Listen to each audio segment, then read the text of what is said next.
Olá, buenas tardes. Primero quería agradecerles por estar aquí con nosotros hoy, especialmente por estar en la última sesión, hasta la última sesión. Voy a hablar sobre cómo simplificar arquitecturas Microsoft en AWS. Aquí lo que voy a cubrir es primero una rápida introducción a conceptos clave de AWS que van a necesitar para comprender lo que está adelante en la presentación. Después, cómo simplificar la conectividad, que no es tan específico de Microsoft, así como modelo de gobierno y seguridad. Y ahí vamos a entrar en temas bastante específicos de Microsoft, que es el tema de simplificar directorio activo, SQL Server, desarrollo de aplicaciones.NET y después cómo simplificar las migraciones.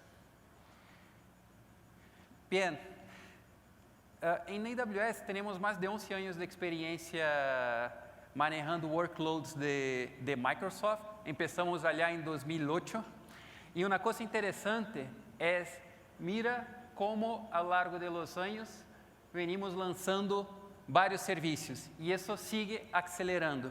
Amazon es una empresa que inova mucho y con workloads de Microsoft no es distinto. Tenemos bastante experiencia en manejar esos workloads.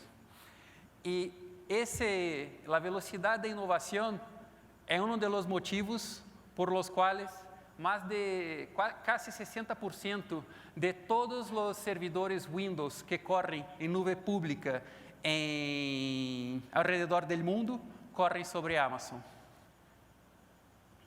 de acuerdo con IDC. Y otro motivo por lo cual tantos clientes corren cargas de trabajo de Microsoft sobre Amazon es la confiabilidad que tenemos en nuestra infraestructura. Tenemos, como vieron en el keynote, tenemos 22 regiones alrededor del mundo. Y yo voy a explicar un poco más en detalle qué es una región y qué es una zona de disponibilidad, que seguramente escucharon varias veces, porque van a necesitar eso para entender cómo funciona la arquitectura de Microsoft en Amazon. Entonces, ¿qué es una región? Una región es un área geográfica alrededor del mundo donde ponemos nuestros clusters de data centers. Entonces, aquí, imagina que yo tengo dos regiones, vamos a decir que sea Virginia y Ohio en Estados Unidos.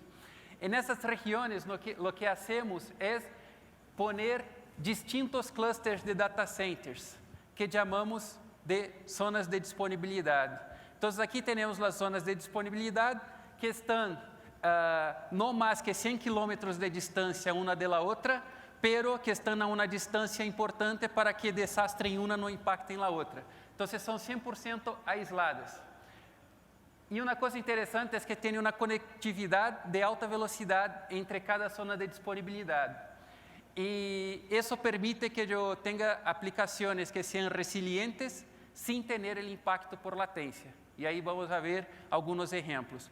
Entonces, región, un área geográfica alrededor del mundo que tiene distintos clusters de data centers, que llamamos de zonas de disponibilidad. Entonces, una zona de disponibilidad, uno o más data centers. Vamos a ver cómo eso funciona en la práctica. Aquí está una arquitectura típica de Microsoft. Entonces, tenemos una aplicación, vamos a decir una aplicación .NET Web, donde yo tengo un servidor IIS para la capa de presentación, un servidor IIS para la capa de aplicación y una base de datos SQL Server con directorio activo. Si ustedes miran aquí, los componentes están distribuidos en dos zonas de disponibilidad. La zona de disponibilidad aquí abajo y la zona de disponibilidad aquí arriba. Yo distribuyo mis componentes de una forma que, si esa zona de disponibilidad deja de funcionar, mi aplicación sigue funcionando. Entonces, vamos a imaginar que se explotó una zona de disponibilidad de Amazon. Aún así, tu aplicación puede seguir funcionando. Porque yo tengo aquí un balanceador de carga que distribuye la carga entre los distintos servidores web. Y la aplicación va, al momento que esa zona de disponibilidad deja de funcionar, el balanceador de carga va a direccionar la carga al otro servidor web. ¿ok? Entonces, aunque se explote un data center, la aplicación sigue funcionando, sin tener indisponibilidad. Y tú puedes configurar los servicios de AWS de una forma que, si, por ejemplo, essa zona de disponibilidade dejou de funcionar, esses servidores que deixaram de funcionar, automaticamente vão ser desplegados em outra zona de disponibilidade. Não teriam que fazer nada manualmente para fazer isso. Se param para pensar, pensem em um data center local on-premise como hariam isso. 2 data centers em 2 localidades distintas, com um balanceador de carga e uma aplicação que está correndo em los 2 data centers. Uma coisa que é muito complexa de fazer on-premise, em Amazon pode ser em 5 minutos. Então, vamos ver agora a primeira parte, que é simplificar conectividade. Então, de novo, tenho uma aplicação correndo em 3 zonas de disponibilidade. Só para que tenham uma ideia, falei de Virgínia. Virgínia, em Estados Unidos, tem 6 zonas de disponibilidade. Então, você pode distribuir tua aplicação em 6 clusters de data centers. Então, aqui tenho 3 zonas de disponibilidade. Tenho um conceito que é importante também, é um conceito de VPC, ou de nuvem privada virtual, vamos traduzir assim, que é Virtual Private Cloud. O conceito de VPC é uma área aislada em la nube para ustedes. Então, se vocês querem dar acesso a alguém, tem que dar acesso explicitamente. É dedicado para vocês, é aí onde vai ser o despliegue de las subredes, que vai dizer se a subrede é pública, se a subrede é privada, e vai ser o despliegue de los servidores. Então, algumas pessoas pensam que, por ser nube pública, os recursos estão públicos. A verdade é ao revés. Apesar de ser nube pública, todos os recursos que fazem o despliegue são privados, exceto se queiram que sejam públicos. Então, conectividade. Eu tenho minha infraestrutura on-premise, aqui minha infraestrutura local. Eu quero conectar a la nube de Amazon. Como eu hago? Tenho 2 opções. Ou eu abro um canal seguro por internet, abro uma VPN, ou eu tenho uma conexão dedicada com os data centers de AWS, que é o Direct Connect. Não dependo da internet. Además disso, eu posso, assim como eu disse que uma VPC é uma área aislada, eu posso ter, por exemplo, uma VPC para ambiente de desenvolvimento, uma VPC para ambiente de produção. E de alguma forma, eu posso querer conectar as 2. Para conectar as 2, eu uso uma VPC peering. Está um pouco desincronizado. E aí, as coisas podem começar a quedar um pouco complexas em termos de conectividade. Por quê? Eu tenho 2 VPCs, imagina, meu ambiente de produção, meu ambiente de desenvolvimento, eu hago um VPC peering. Depois eu tenho outro ambiente, eu vou fazer mais VPC peerings, e aí vou fazendo VPC peerings. Depois eu necessito conectar minha infraestrutura on-premise com essas VPCs, eu vou necessitar uma VPN connection. E depois tenho que começar a criar várias VPN connections. Isso era como funcionava há alguns anos e passava a ser bastante complexo de gestionar. Em lugar de fazer isso, para simplificar a conectividade, o que podem fazer é usar um serviço que lançamos no ano passado, que se chama AWS Transit Gateway. Em lugar de conectar diretamente as VPCs ou conectar diretamente a VPN, o que faz é conectar todo através do Transit Gateway e configuras de forma centralizada. Aqui no Transit Gateway, quem pode ter acesso a quê? Então, se quer, por exemplo, que a infraestrutura on-premise tenha acesso solamente a esta conta, está um pouco sem pila aqui, a la conta que está arriba, só dá acesso a esta, de forma centralizada aqui no Transit Gateway. Ok? Isso é simplificar conectividade. Não é específica de Microsoft, vale a qualquer arquitetura. Assim como o modelo de governo. Vamos falar sobre o modelo de governo em la nube. Há alguns anos, e alguns clientes siguen trabalhando assim, eles tinham uma única conta em AWS para fazer o despliegue de todo. Qual é o problema que temos com isso? Um dos problemas é, eu não sei quanto custa cada aplicação. é difícil de saber quanto custa cada aplicação, é difícil de saber quanto cada área da empresa está gastando. Outro problema que temos é que todos os usuários estão em uma sola conta. Então, é fácil que, por exemplo, eu cometa o erro de dar acesso a uma pessoa que deveria ter acesso só ao ambiente de desenvolvimento, dar acesso ao ambiente de produção. Además disso, se eu cometo um erro nessa conta, eu posso impactar todas as aplicações da empresa. Em lugar de fazer isso, o que os clientes começaram a fazer foi usar duas contas, ou múltiplas contas por ambiente. Então, eu tenho o ambiente de desenvolvimento, tenho o ambiente de produção. Já melhora, eu não posso dar acesso por erro a um developer ao ambiente de produção, mas todavia é difícil ter o custo de cada uma das aplicações dentro do ambiente de produção. E um erro em minha conta de produção pode terminar impactando todas as aplicações em produção. Então, o que os clientes começaram a fazer é, eu vou criar múltiplas contas, mais contas. E começaram a fazer isso. Criar uma conta para segurança, uma conta para manejar os logs, uma conta para manejar o diretório ativo e contas por aplicação ou contas por ambiente. Começaram a generar várias contas, que podemos chegar hasta ter, que muitos clientes estão fazendo, contas por desenvolvedor. Cada desenvolvedor tem sua própria conta. Qual é a ventaja de fazer isso? É que o desenvolvedor pode inovar de forma free. Vocês podem, depois vamos ver como manejamos isso, mas vocês podem definir regras de lo que os desenvolvedores podem fazer nessa conta, definir um budget para eles e eles podem inovar de forma free. Pero passa a ser bastante complexo manejar todas essas contas. E por isso, o ano passado também, a Amazon lançou um serviço que se chama Amazon Control Tower. O Amazon Control Tower lo que hace é permitir um modelo de governo em escala.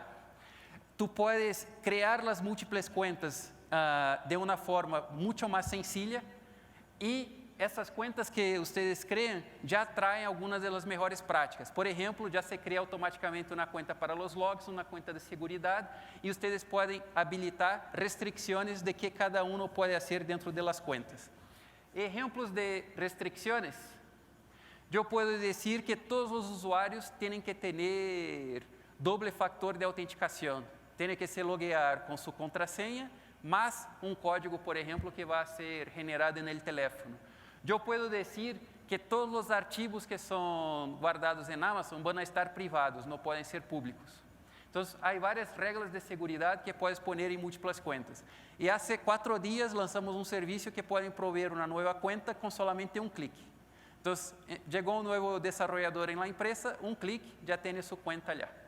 E aí, vocês podem automatizar para prover os serviços que o desenvolvedor necessita e tudo isso. Então, se necessitam fazer uma adopção grande de nuvem e querem um modelo onde podem começar a escalar com um governo, com um modelo de governo que escale, podem começar a evaluar o uso dele Control Tower. Ok? Agora, entrando já em temas mais específicos de Microsoft. Como simplificar o diretório ativo? Temos várias opções para manejar o diretório ativo dentro de Amazon. Uma opção é, vocês põem sobre instâncias virtuais dentro de nossa infraestrutura que chamamos de EC2, que são máquinas virtuais dentro da nuvem. Vocês instalam como se estuvieran instalando o Active Directory on-premises, local. Não há diferença aí. Temos um serviço que é 100% gestionado por Amazon. A Amazon se encarga de instalar os parches de Windows, se encarga de manter a alta disponibilidade do serviço. Vocês não têm que se preocupar com a gestão, só usam o diretório ativo.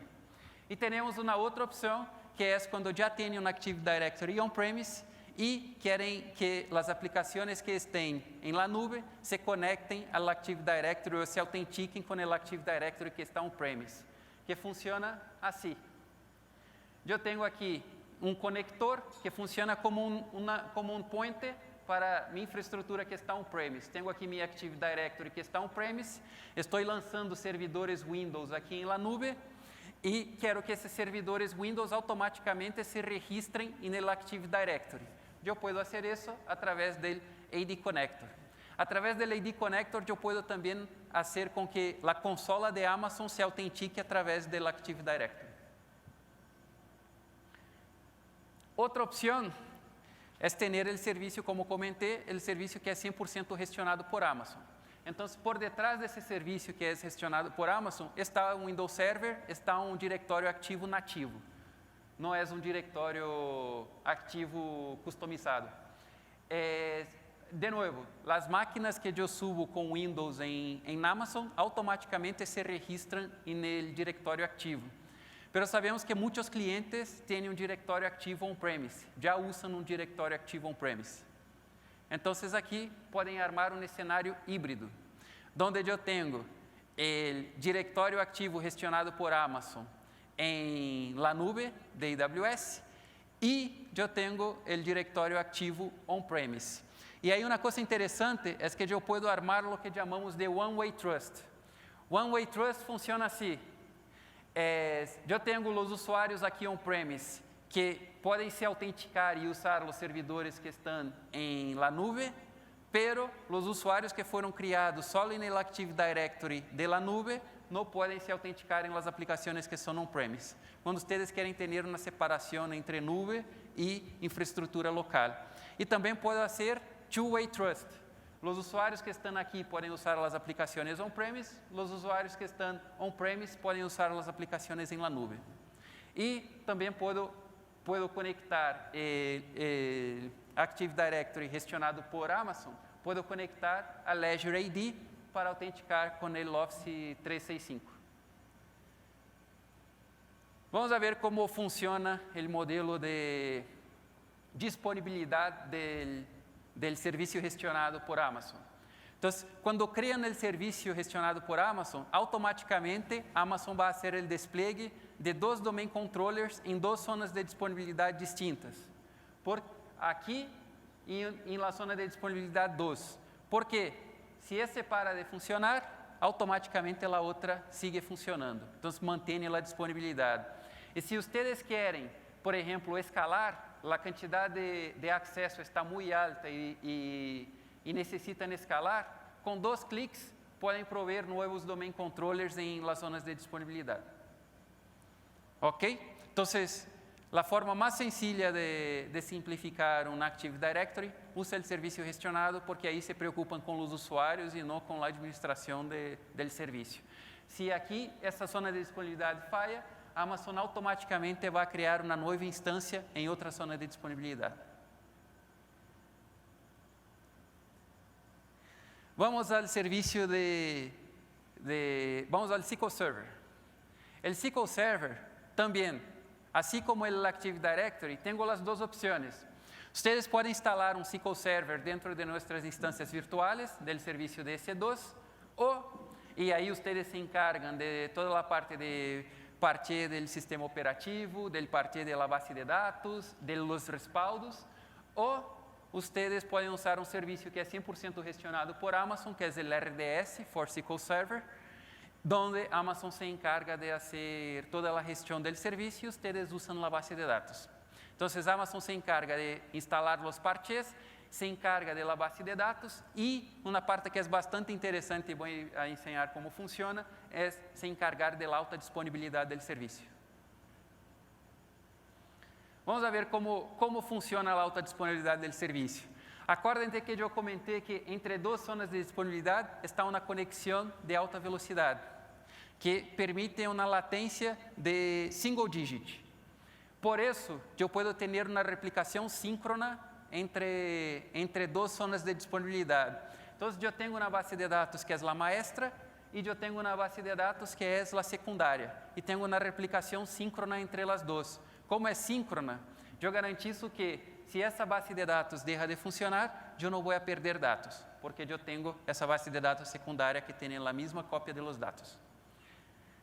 E aí, como funciona em caso de falha? Eu tenho um DNS, onde as aplicações se conectam, e, através desse DNS, está apontando a la base de dados maestra. al que está con M allá, está sin pila aquí. Si hay una falla, el servicio automáticamente va a identificar esta falla, va a promover el que era el S, va a pasar a ser el M, va a pasar a ser el maestro.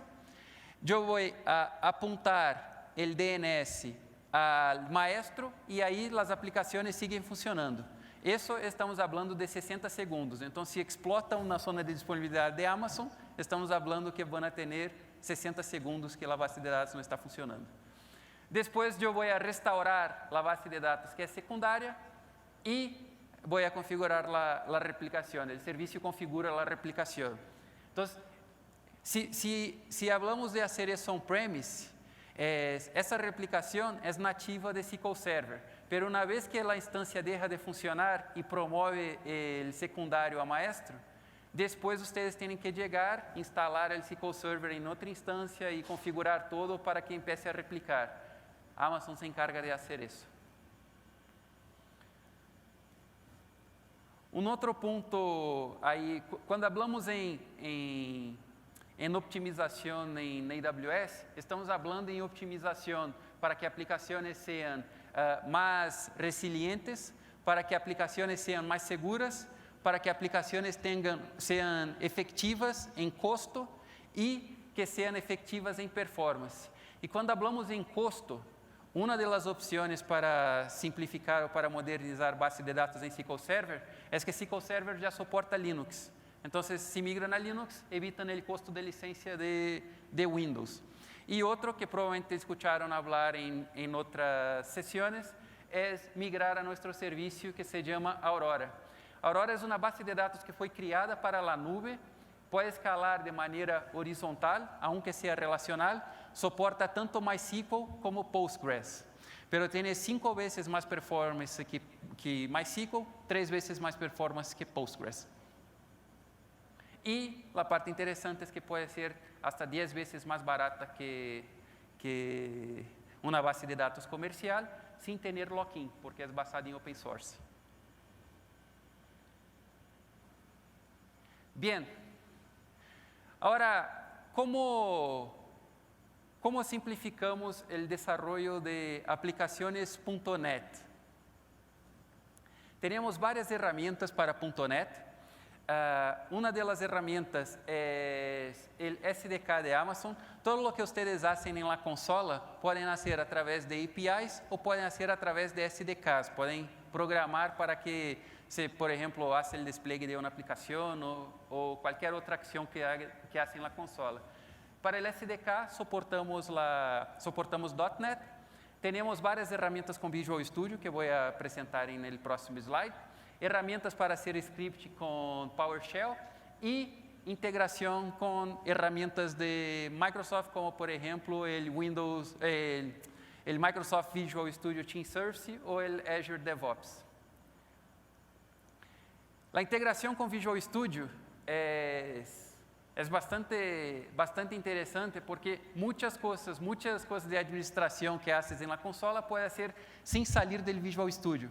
Por ejemplo, ustedes pueden crear una base de datos, pueden hacer el despliegue de una aplicación, pueden hacer una consulta en la base de datos sin tener que salir del Visual Studio. Aquí está, por ejemplo, para hacer un despliegue en Amazon.